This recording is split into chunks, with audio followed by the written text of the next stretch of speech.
And I'm just finding people are a lot more impatient.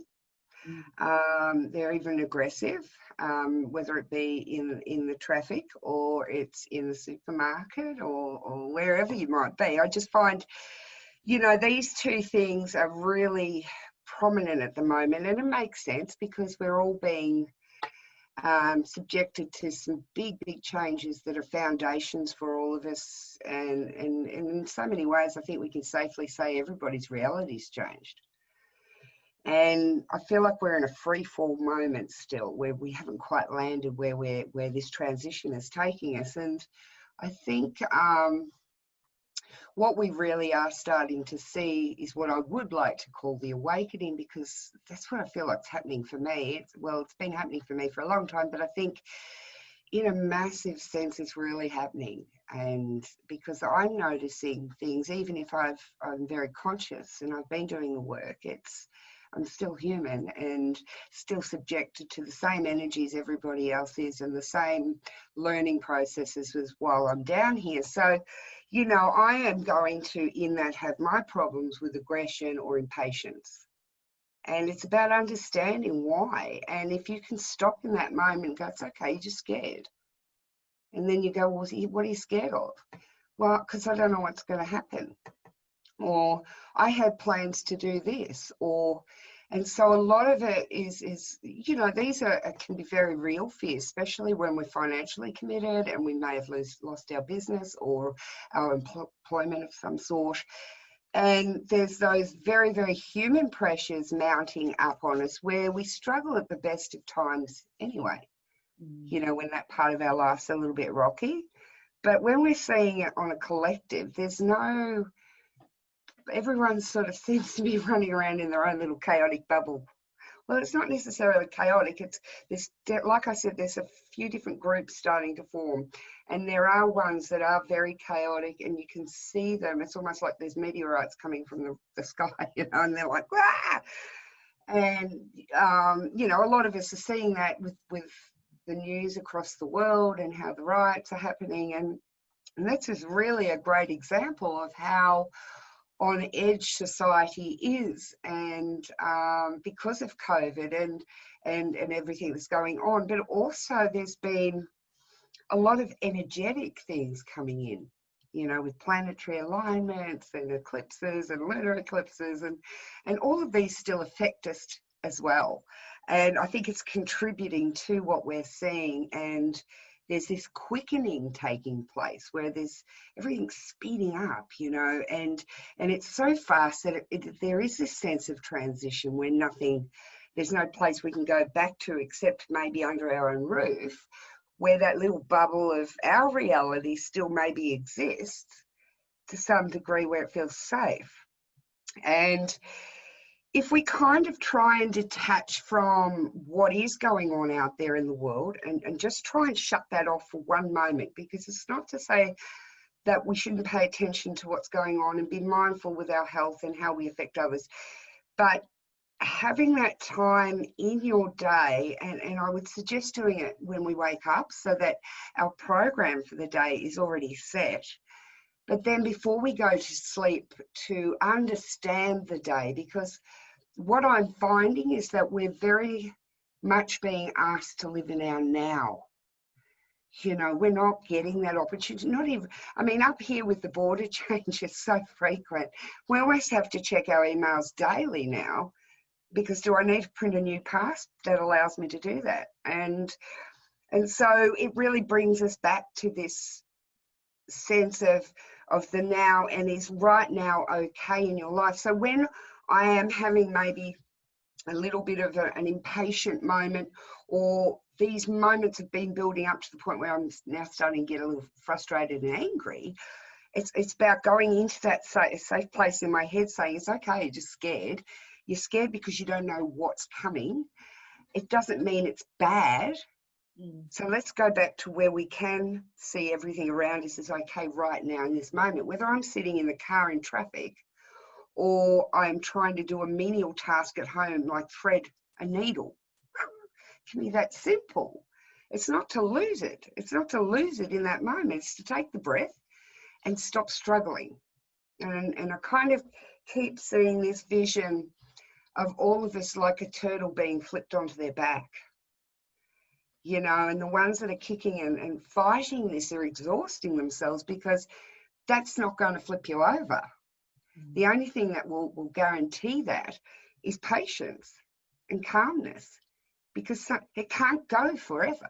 Eventually another turtle will come along and flip you back. And so you need to trust that, you know, and this is the simplest way I tell myself in those moments where I'm going to lose it, or I'm going to yell at the kids, or because they can't help it, because they're still going about their business and, you know, probably handling the whole transition way better than we are, because of their ability to detach from those things they can't control. Children are still very much in there now. And I think as adults, we learn to move forward from that, and we start to think about what we've got to do and where we want to go and how we want our life to unfold. And so there's this rhythm that we've got to keep going. And something like this comes along and throws all that to the wind, you know, and it's like, well, shit, I was going to do this deal. I was going to go overseas. I was going to, and the universe is simply asking us to go, stop. Because right now, I want you to be focused on the now. And I want you to be focused on you and your family group. And to kind of not take on the world's worries at the moment, because I think if we all went in as an individual, the world would sort itself anyway.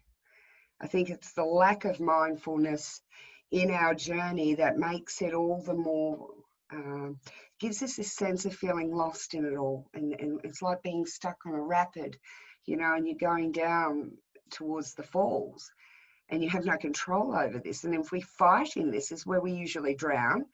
If we relax with it and know that eventually we're going to make our way to the shore. So what I try and counterbalance these emotions that I might feel, because I do know that the emotion we feel attracts the energy we experience. And that's why if that small moment at the beginning of our day where there's impatience and we fail that, it tends to grow through the day. You tend to stub your toe more and get stuck up in all of that energy. Do you understand?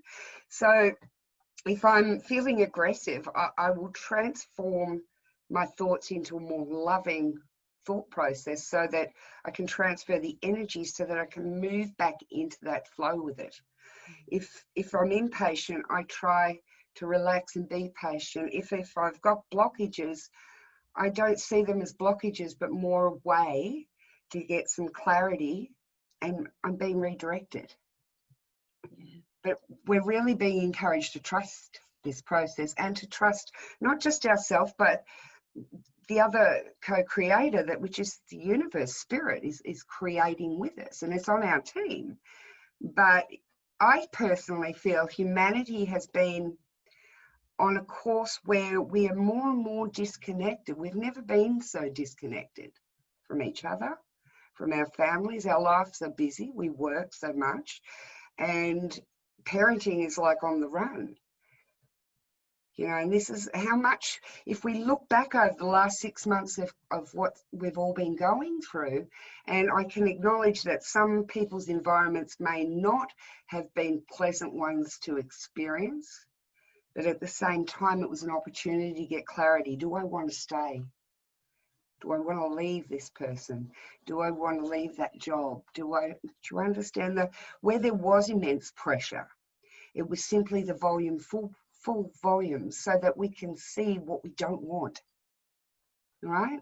And then there's a softer degree of, like I said, people that are sort of going with this, but realizing how much their lives had become busy, how much they were missing the children, or that time to be at home and enjoy the environment they're working so hard to create. You know, that we aren't getting time to enjoy because we're always too busy either trying to build it, sustain it, or develop it. And you know, this is what I mean. The big breath is where we can sort of take it all in and go, how do we want this to all unfold. What is the point of it all? You know, wouldn't it be better to be seeing so much more love and compassion and the coming together in a time like this, rather than the complete opposite? You know, and if we could all just step out of that fear a little bit, instead of it repelling people and projecting that energy out there, we might be able to start to spread that calm. You understand? So that we can all make this transition better. So you look like you have a question on those lips, Maritza. It's all thinking in, and everything that you're saying is so relevant, and the anger that I'm experiencing personally, the anger that I'm seeing in other people, you're right, it's all stemming from a lack of control. And I've described it as feeling like I'm on a roller coaster ride, which I hate, being on roller coaster rides that I can't get off, and at the mercy of whatever comes next, or the number that is presented on my news alerts every day that tells us how many cases are new, and which I just don't want to know. That I don't want to know anymore. I need to completely switch off from hearing that. Well, I think that's a common occurrence at this point in the game. Even my own mother is starting, and she's the type to switch the TV on as soon as she wakes to watch what's going on.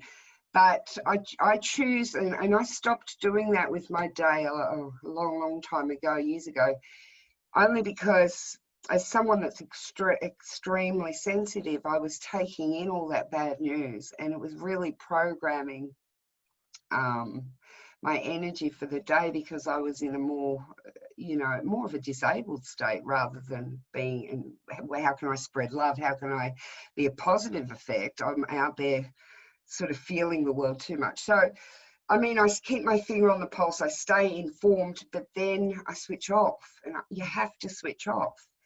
And, I feel sorry for you guys down in Victoria, because things are starting to tighten back up down there. But I think it's important, if we can get outside and commune with nature in some way, even if it is the backyard. It's very, very important, because nature is still the same. Nature hasn't changed. If we're looking for that stability, that's where it is. That the trees are still there, and if anything, the awareness of what we've been having at home with just our family now starts to expand out into the world, and we realize how beautiful the leaves on the back tree were, and we look at the petals on the flower, because we give ourselves the time to. And it's in that exploration with your mind that you start to truly shift in an energetic frequency, for two reasons: because we are being subjected to that energy, which is something that's conducive to our healing. We naturally feel better when we're out in nature. But with that comes a clearer way of thinking. It's almost like calming ourselves down to another level, where we can start, or I should say, raising ourselves to another level, so that we can pick up this guidance, and we can tune into that source that's telling us it is going to be okay. We get so caught up in life, we forget we're mortal. We think it's forever. And it's not until we get older and our body starts to wake and we see time passing that we become more mindful of enjoying ourselves. That's why they say grandparenting is wonderful, because they've realised they were the moments they skipped over themselves because they were too busy. And they've learnt to value these moments because of the lack of them later. So right now is being given to us to be mindful of everything, so that we can inhale it all and give thanks, give gratitude for where we are right now. It might not be going ahead the way you want it to. Maybe projects are on hold, but maybe everyone in the family is well at the moment. Maybe you've got a nice warm bed to get into. Maybe, if we start looking in those moments of now in a grateful way, our perception of our reality changes. And we then put ourselves in a place that is able to help others reach that level of calmness. This time is giving us a chance to see what isn't finished in our life. It's helping us be together if we need to talk more with people. It's helping us get our jobs around the house done. It's helping us establish businesses at home that we may have been procrastinating for 10 years over.